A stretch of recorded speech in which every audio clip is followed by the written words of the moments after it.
Story 1. My husband 33M is considering leaving me 37F because I won't have more kids. My husband told me from the start that he wanted a family of 3. I've been open about my mental health struggles and explained that I feel I can only be a good mom to one child, which is exactly what I am, an amazing mom to our little daughter. But I can't do more. I can't go through this again. He keeps telling me he wants more children, and even went as far as saying he'll leave me to have more with someone else. Now, I'm seriously considering leaving him. I can't tolerate this anymore. I'm wondering if these are just empty threats, but at this point, it's clear my husband doesn't truly love me or appreciate the family we've built. Financially, I'm fine. I own a condo that's rented out and paid off, and I make good money. I can't believe I'm in this situation. I feel heartbroken for my daughter, too. She deserves so much more than this, and she's already more than enough. I'm enough. Comment 1. You will be happier without him. Do not bring humans into the world you don't want. If he wants to go have them elsewhere, feel free, dude. You have a little one to take care of. You and her are your only priorities. Comment 2. Not compatible. Comment 3. If a man threatened to leave me because I wouldn't give him more kids, I would go to the door, open it up, and say, see you later. Until men start pushing out those kids, they have no business telling women how many to have. Comment 4. If he always said he wanted 3 kids and you only wanted 1. You shouldn't have married until you guys got on the same page. But you can't go back in time. It seems like divorce is going to happen at some point. Might as well have it on your timing. Story 2. My 25F girlfriend just cheated on me, 26M, on our anniversary. We had been dating for 2 years, and everything about our relationship felt perfect. Conversations were effortless, and life just seemed easier whenever I was with her. We met at university, me, the nerdy guy, and her, the popular cheerleader. I honestly felt like the luckiest guy in the world. As our anniversary approached, we both had exams and a ton of studying to do, so we didn't spend as much time together. One evening, I suggested a group study session at the library, and we both agreed. When I arrived, though, she wasn't there. I messaged her, and she said she was running late. About 30 minutes later, she walked in with a bunch of friends from her course and came over to study with me. The night before our anniversary, she had a very important exam, so we didn't see each other during the day.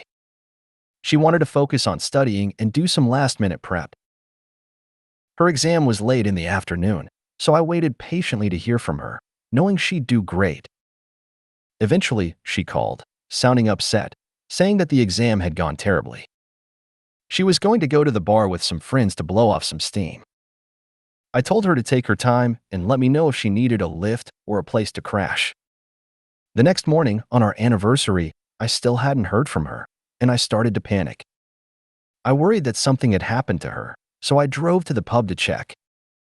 The barman told me he had seen her get in a taxi with a male friend and leave. About an hour later, I finally received a message from her saying she was crashing at a friend's place and would come over to mine for breakfast. When she arrived in the morning, she was crying, visibly upset. I asked her what was wrong, and she said, "No, there's something I need to tell you." And then she told me. She had spent the night at her friend's place, and, in the midst of her stress and drunkenness, she had slept with him. My heart sank. I didn't know what to say. I just stared at her, my eyes filling with tears and my chest burning with anger. How could she do this to me? On our anniversary? Out of nowhere? She said it happened because of a mix of alcohol and stress from her exam. I didn't know what to do or say in that moment, so I calmly asked her to leave and told her I needed some space to figure things out. What should I do now? This is the first real relationship I've ever had, and my self-esteem has always been low. I felt unloved my whole life until I met her. She changed everything for me, but now the person I thought loved me the most has betrayed me. I'm struggling because I know people would just say, break up with her, but I can't help but feel like there might not be anyone else out there for me. She was my first true love, and it feels like I won't find anyone else like her. She's perfect, beautiful, intelligent, everything I ever wanted, but she cheated. I'm not asking for sympathy. I just want to understand if it's possible to work through this. Do you think we can rebuild from this? Or am I holding on to something that's ultimately not worth saving? I'd really appreciate any thoughts. Comment 1. All I can say here is that I've never flunked a school test so bad I cheated on my girlfriend.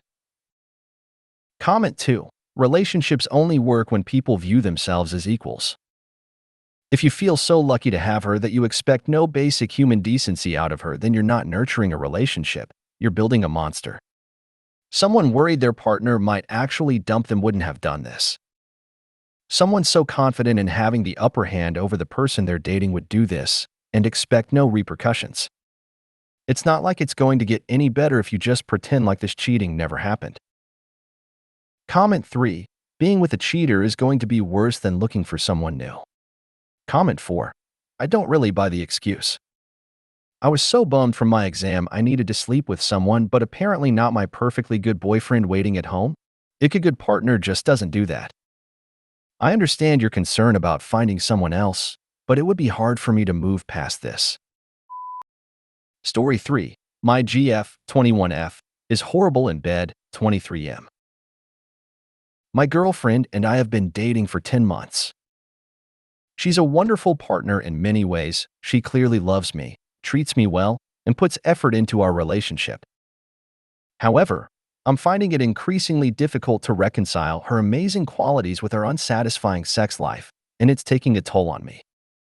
Sex is very one-sided. She rarely goes down on me, and when she does, it's brief and frankly, not very enjoyable. She's not, and often remains passive during sex. While missionary position is uncomfortable for her, she enjoys doggy style. Typically, I spend a significant amount of time pleasuring her orally, and then she climaxes with me and her vibrator.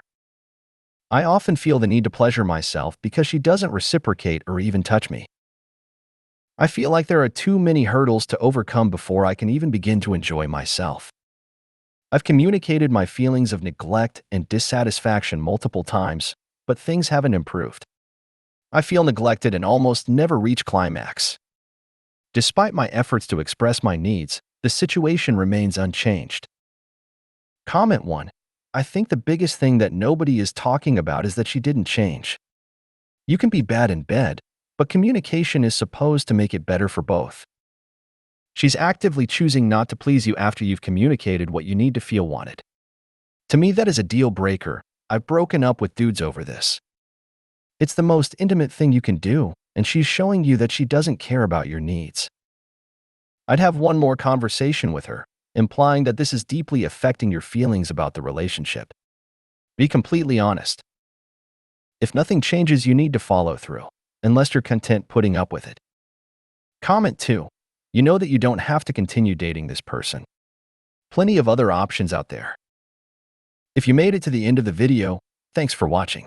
Don't forget to like, subscribe, and share, and we will see you in the next video.